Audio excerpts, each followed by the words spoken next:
இன்னைக்கு உங்களுக்கு தெரிஞ்ச மாதிரி ஆதித்யாவோட 15th year anniversary 15th yearல காலடி எடுத்து வைக்கிறோம். அதனால இன்னைக்கு கியூட்டா நாங்க யாரை இன்வைட் பண்ணிருக்கோம் அப்படின்னா சாக்ஷி அகர்வால். ஹாய், எப்படி இருக்கீங்க? நான் நல்லா இருக்கேன். நீங்க எப்படி இருக்கீங்க? நல்லா இருக்கேன். அவங்க பார்த்த உடனே இன்னுமே வந்து ஹாப்பி ஆயிட்டா. எப்படி டால் மாதிரியே ரெடி ஆகிருக்கீங்களே. ஆஃப் கோர்ஸ் நம்ம ஆதித்யா சேனலுக்காக. Thank you. 15th year ஓட பர்த்டே செலிப்ரேஷன். ஸோ இது ஒரு பெரிய விஷயம். அண்ட் ஆதித்யா சேனலுக்கு என்னோட மனசார்பா பெரிய பெரிய congratulations and happy birthday. Thank you thank you. வந்து நீங்க வந்து நல்லா அழகா சாரி எல்லாம் கட்டிட்டு அந்த பூதாங்க ஹைலைட். என்னோட கண்ணை வந்து இந்த பூக்கிட்டே இருக்கீங்க. ரொம்ப அழகா இருக்கீங்க. ஓகே, சோ உங்களுக்கு வந்து உங்களுக்கு மக்களுக்காக ஒரு கேம் வந்து நாங்க ரெடி பண்ணி வச்சிருக்கோம். ஓகேவா?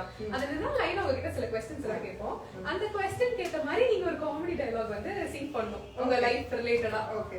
இப்போதான் நான் சொன்னேன், வடிவேலு சார் தான் என்னோட ரொம்ப பிடிச்ச காமெடி ஆர்டிஸ்ட். சோ கரெக்ட்டா அதே ஏத்த மாதிரி நீங்க கொடுத்துட்டீங்க. பாப்போம். ஓகே. சோ அப்படினா வந்து ஆதித்யா டிவி நிறைய பாப்பீங்கல்ல? Yes yes. எந்த ஷோ உங்களுக்கு ரொம்ப பிடிக்கும்? எந்த ஆங்கர் உங்களுக்கு ரொம்ப பிடிக்கும்? அது ஒரு ஆங்கர் பத்தி பேசினா அப்புறம் மத்த ஆங்கர்ஸ் கோச்சுவாங்க. சோ இங்க ஒரு ஆங்கர் பத்தி பேசுறாங்க. நீங்க ரொம்ப பிடிக்கும் எனக்கு. நானே பேரு கேட்டா வந்து சொல்லுவீங்கல்ல. பவித்ரா தான். பவித்ராவா? என் பேர் மகாலட்சுமி. மகாலட்சுமி. சி எதுதான் பவித்ரா மகாலட்சுமி எல்லாமே அந்த எல்லாம் ரைட். ஓகே. நீங்களே வந்து என் பேர் கேட்டா கரெக்ட்டா சொல்லுங்க. Mahalakshmi. Good girl. Okay, so we got a question start பண்ணலாமா? ஓகே. சோ உங்க லைஃபை நீங்க திரும்பி பாத்தீங்கன்னா என்ன தோணுது இப்போ? இப்போ என்ன தோணுதா?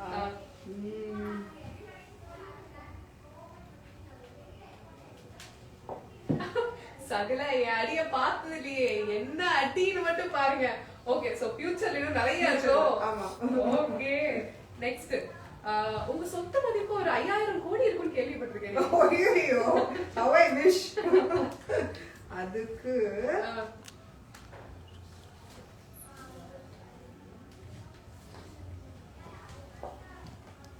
கனவா இருந்தாலும் ஒரு நியாயம் வேணாமா? அப்போ 5000 இல்லைன்னா ஒரு 10,000?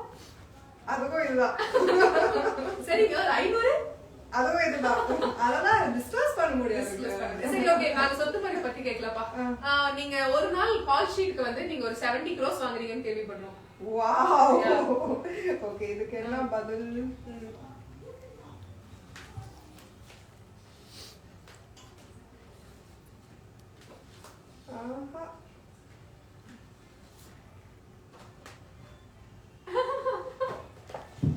பேட்டா எங்கமா தராங்க, மாச சம்பளம் மட்டும்தான் அப்படின்னு சொல்லிட்டாங்க.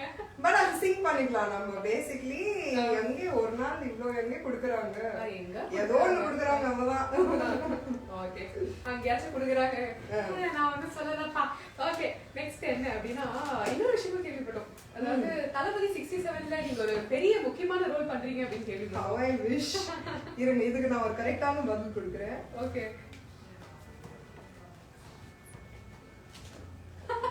என்ன வச்சு காமெடி கீமெடி ஒண்ணும் பண்ணியது நீங்களே சொல்லி கேட்கணும்னு ஆசைப்படுறேங்க. எது? டயலாக் என்ன வச்சு ஒன்னும் காமெடி கீமெடி பண்ணலையே. அப்படிதான் இருக்கு. நீங்க காமெடியா தான் பண்ணிட்டு இருக்கீங்க. சீரியஸா சில விஷயங்கள்லாம் கேள்விப்பட்டோம். அதுதான் நல்லா இருக்கும், ஹாப்பியா இருக்கும், சந்தோஷமா இருக்கும். ஓகே, வந்து கொஞ்சம் ப்ரொஃபஷனல் क्वेश्चंस எல்லாம் நாங்க கேட்டோம். இப்போ வந்து கொஞ்சம் பர்சனல் லைஃப்ல அப்படியே வரலாம். ஓகேவா? சோ நீங்களும் விஜய் தேவர்கொண்டாவும் டேட் பண்றீங்க அப்படிங்கிற ஒரு விஷயம். ஐயோ, இதுக்கு இது क्वेश्चन நீங்க கேக்குறீங்க. கேக்குறீங்க. ஒரு ஜென்டில்மேனை பார்த்து கேக்குற கேள்வி அது. இது ஒரு லைட்டா நம்ம ஜென்டில்வுமனா மாத்திக்கலாம். அப்ப அதெல்லாம் இல்லையா? Just for comedy response. Okay. அப்போ விஜய் தேவர்கொண்டா இல்லனா யார் அந்த லக்கி பர்சன்? இல்ல, it's not like I'm not dating anybody right okay. now. Oh, so she's free now. Yes. Okay. But free but not ready to mingle. Single but not ready to mingle. Okay. Because எனக்கு என் career தான் இப்போ full and full focus. எப்போ நீங்க ரெடியா இருப்பீங்க அதுக்கு?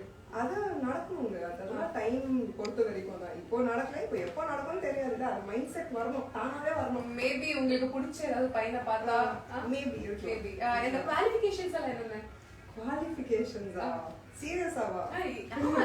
பாக்குற எத்தனை மக்கள் வந்துட்டு சாட்சி மாதிரி ஒரு பொண்ணு வேணும், சாட்சியே பொண்ணா வேணும்னு ஆசைப்படுவாங்க. அவங்க கிட்ட எல்லாம் சொல்ல வேணாமா? குவாலிஃபிகேஷன்ஸ் பாத்தீங்கன்னா டெஃபினெட்லி எனக்கு he should be educated. Okay. ரொம்ப அண்டர்ஸ்டாண்டிங்கா இருக்கணும். எனக்கு இங்கிலீஷ் கிராமட்டிக்கல் எல்லாமே பேசணும் அந்த மாதிரியா? இல்ல எஜுகேட்டட்னா நான் சொல்றது நாட் இங்கிலீஷ் பொறுத்த வரைக்கும் இல்ல. ஒரு ஒரு அறிவு. பேசிக் காமன் சென்ஸ், சில விஷயங்கள் புரிஞ்சுக்கிற மாதிரி இருக்கணும், ஒரு அண்டர்ஸ்டாண்டிங்கா இருக்கணும். அண்ட் எனக்கு லுக்ஸ் வைஸ் இப்படி இருக்கணும் அப்படி இருக்கணும் ஒண்ணுமே கிடையாது. Because I think he should be a nice human being. That is very important. என்னோட விஷயங்கள் அண்டர்ஸ்டாண்ட் பண்ணணும். அதாவது கருப்பா இருந்தாலும் பரவாயில்ல, சிவப்பா இருந்தாலும் பரவாயில்ல, மனசு வெள்ளையா இருந்தா போதும். அது போதும். ரொம்ப அழகா வந்து சொல்லிட்டீங்க. Thank you so much. உங்களை ஆதித்யா டிவில பார்த்ததுல எங்களுக்கு ரொம்ப ரொம்ப சந்தோஷம். அடிக்கடி வந்துட்டு போங்க, மக்கள் ரொம்ப சந்தோஷப்படுவாங்க. Sure. Thank you so much. Thank you. So ஒரு வாட்டி வந்து ஆதித்யா பாருங்க, சிரிச்சுக்கிட்டே இருங்க. சொல்லிடலாமா? 1 2 3. ஆதித்யா பாருங்க, சிரிச்சுட்டே இருங்க. பா கண்டிப்பா அதை கேட்டோம் சிரிச்சுதான் இருப்பாங்க. இதான லோகோ நம்ம சேனல். Yes thank you. ஓகே வா, क्वेश्चंस ஆன்சர்ஸ் கரெக்ட்டா ரொம்ப இருங்க. I want